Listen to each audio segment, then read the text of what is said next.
Good morning. The year I walked with God in a funny hat. I should put that on the end of the book chapter. So, this morning I'm walking this most beautiful place. My little dog is back there somewhere, sniffing. And as I walk along, I'm chatting away to God. And I'm contemplating pain. Not physical pain, emotional pain. And I'm sort of thinking, God, today I feel full of emotional pain.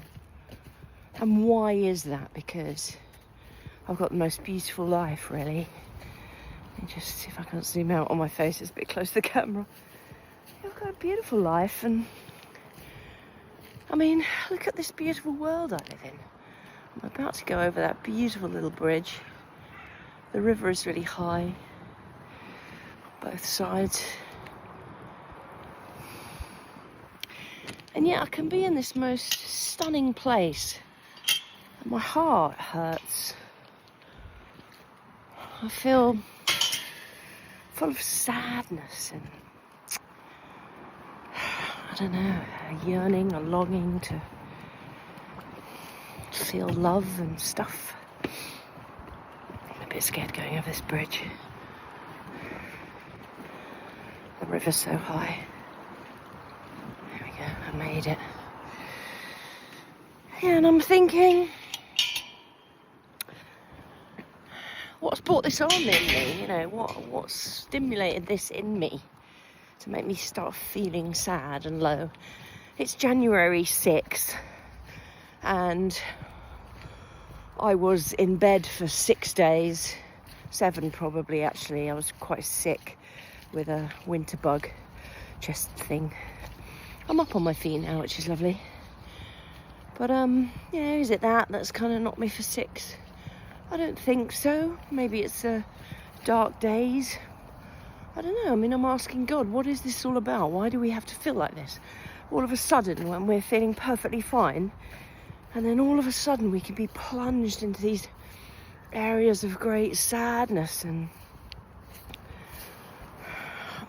I think some of mine has been triggered, definitely, because some of you know that my mother passed away in March last year, and I've been just clearing out her house for her, and it's very difficult just before Christmas going to her house and throwing all her belongings in a skip, her furniture, her precious things, her things, just things. Don't you dare throw that out. I might need that one day. Gone in a skip now. And part of that clearing out meant I brought some paperwork back home. And a couple of days ago, I was having a look through the paperwork, one of which was a diary that she kept in 2003 when she came to visit me in London with my dad. And my children were 4 or 6 and 2, I think, at the time. As far as I remember, it was a pleasant visit. But in the diary I found, words about what she felt about me, what she thought about me, how disappointing I was. And here, Fanny, stop. She's about to go into this very deep puddle. Oh no, I'm soaking, look. I've got Wellingtons on, so hopefully I'll be able to navigate the puddle. Yeah, and this whole sort of awful diatribe of what a terrible person I was and what was I doing bringing up my children this way. And I wasn't doing anything apart from being kind and loving to them, which unfortunately she was a little lacking in her own parenting. But let's not cast stones. Parenting's a tough job, and we always only ever do the best we can. But still, and yet, oh my goodness, I must show you where I'm trying to walk. I don't know if I can. Does this twizzle? No. So I'm contemplating this with God, why did I have to find that wretched diary? why do I have to still, despite the fact that she's passed away nearly 9 months now, why am I still affected by her words? Why do we let people get to us in this way? Why do people feel the need to be so mean? I would like to think... Massive puddle here. Look at the puddle. We have to negotiate our way through that. I would like to think that I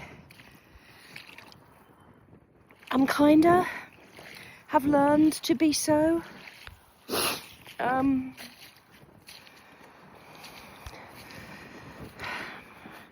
don't know, these are the things I'm asking God this morning. What's it all about? Meanness in the world. How can we be very careful in our deeds, in our words, in the things that we write, and the things that we say, and the legacy that we leave behind? What do you think, Phelan? She's cold. She thinks God should hurry up and come up with an answer. And I need to get through this water without falling over in front of everybody. It's quite fun walking in Wellingtons. Now that's something that's lifted my spirits. Thank you, God, for the water and the big puddles. And the comfortable Wellingtons. Yeah. How can we be nicer and kinder? It's not easy, is it? Because people are tricky and we have opinions that seem so important to us at the time, the way we express them. And in my mother's case, obviously, she didn't express them. Well, I do remember her expressing them verbally to me. But she's obviously tried to hold on to some of it and express it in writing to get it out of her system and onto a piece of paper where perhaps, I'll give her the benefit of the doubt, she felt it would do less harm, which is great. I don't know. I don't know what to say, but we have to be careful, I think, about how we are with people, how we treat people, what we say to people, what we write about people.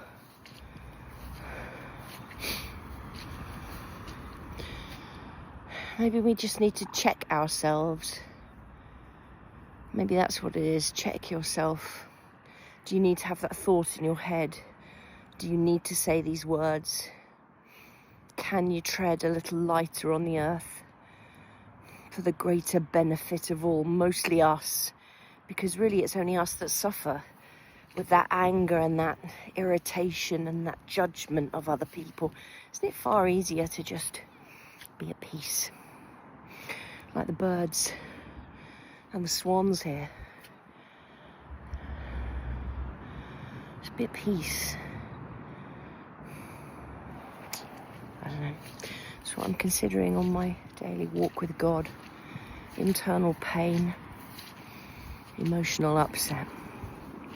How can we be less and be kinder? Be less miserable and be kinder to people. And now I've got to help my poor dog navigate her way through these puddles. How are you going to get through there, huh? Shall I carry you? Oh, don't go in. I'll help you. Bye.